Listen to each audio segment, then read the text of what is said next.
The 10 Republican presidential candidates squared off in South Carolina this week, and although he's languishing in the polls, Texas Congressman Ron Paul managed to grab a big share of the attention. He joins us now live from Houston. Congressman Paul, thanks for joining us. Let's show our viewers right away the moment in that debate which captured so much attention and became such a flashpoint. You were speaking, and the former New York City Mayor Rudy Giuliani jumped in. Let's listen.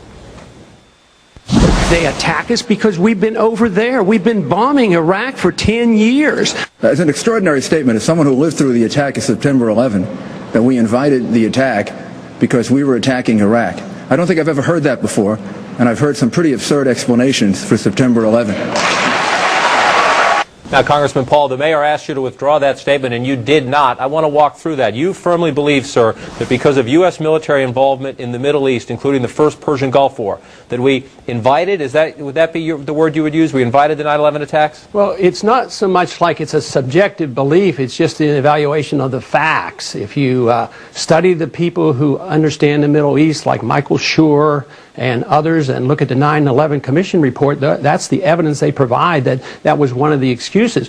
One of the strongest statements for the position I hold comes from no other than Paul Wolfowitz, who said right after we invaded Iraq that this was a major event because we could take our troops out of Saudi Arabia, recognizing that that was the motivation for recruiting for Al-Qaeda and their motivation for their hatred toward us. So there's a lot of evidence. I don't think we should deal with the subjective. I think we should deal with the objective position of whether or not those who really understand the Middle East support what I had said. Well, let me ask you more broadly about your views on foreign policy then. Obviously, you believe the United States should have a limited role in the world, especially in terms of projecting military force. So if Kim Jong-il rolled south into South Korea today, should the United States intervene?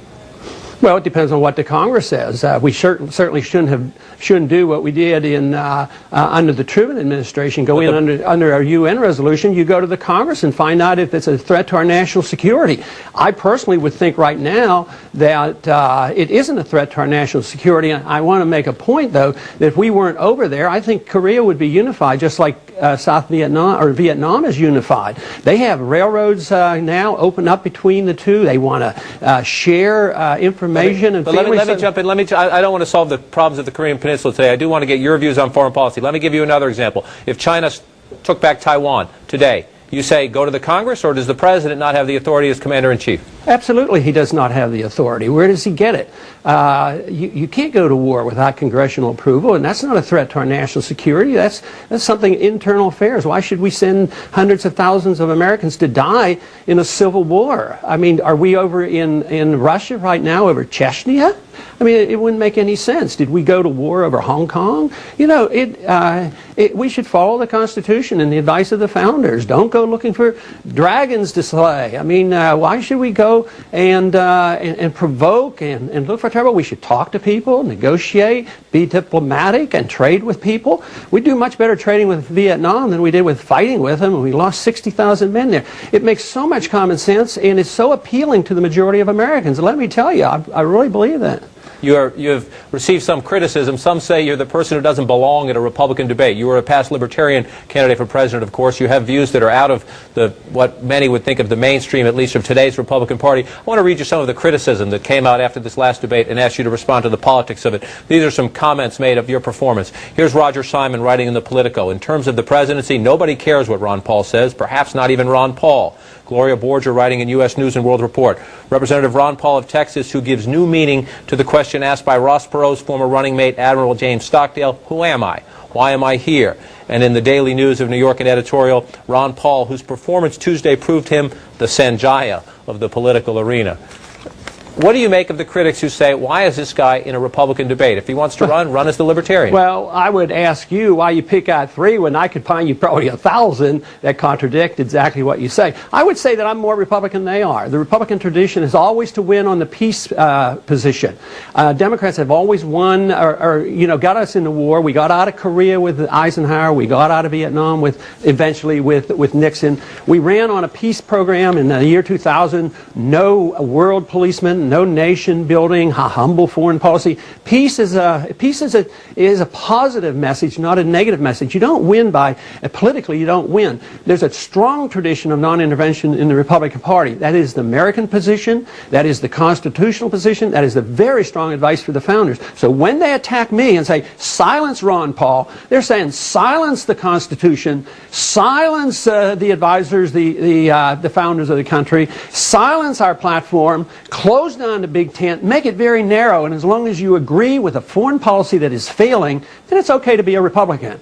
I don't buy into that, and neither do the American people. Let me jump into what comes next. You're about 1% in the polls, and many say, whether they agree or disagree with your views, there are many who say at some point you need to have fewer candidates on the stage for these debates to be meaningful. The chairman of the Michigan Republican Party says he's going to try to get you, and perhaps others, but you specifically, pushed out of future debates. He said of you, I think he would have felt much more comfortable on the stage with the Democrats in what he said last night. And I think he is a distraction in the Republican primary, does not represent the base of the party, does not represent the party. That's Saul Anozis, the chairman of the Republican Party in the state of Michigan, who says, among other things, he thinks you don't deserve a spot on the stage. Will you continue to be in the Republican debates? And at some point, forget your name for a second, forget your candidacy, at some point, should they be winnowed down to fewer candidates?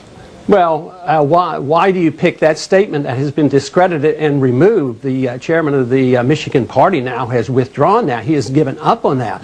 Why don't you let the people decide? Why do you want to eliminate democracy? Why stomp out the grassroots candidate and only reward those with $100 million that get money from the special interest? That's not very, very democratic. I support the Republican platform better than any other candidate I am convinced of. Take out the platform. They're for less government. They're for personal liberty. We ran on our program in 2000 for a humble foreign policy. How can anybody say I'm not Republican?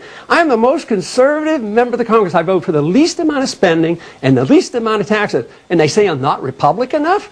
I mean, why don't you challenge that side rather than challenging me and feed into the frenzy that say, get rid of the reporter, get rid of the person delivering the information rather than dealing with the information. Non-intervention is a real political victory. We cannot win as Republicans next year if we just continue to dig our heels in, send more men and women over there to die on a policy that has failed. That is the issue. Republicans are scared to death to face up to the truth, and my job is to make them face up to it and show them that the majority of Americans are with me, not with the current foreign policy that we're following.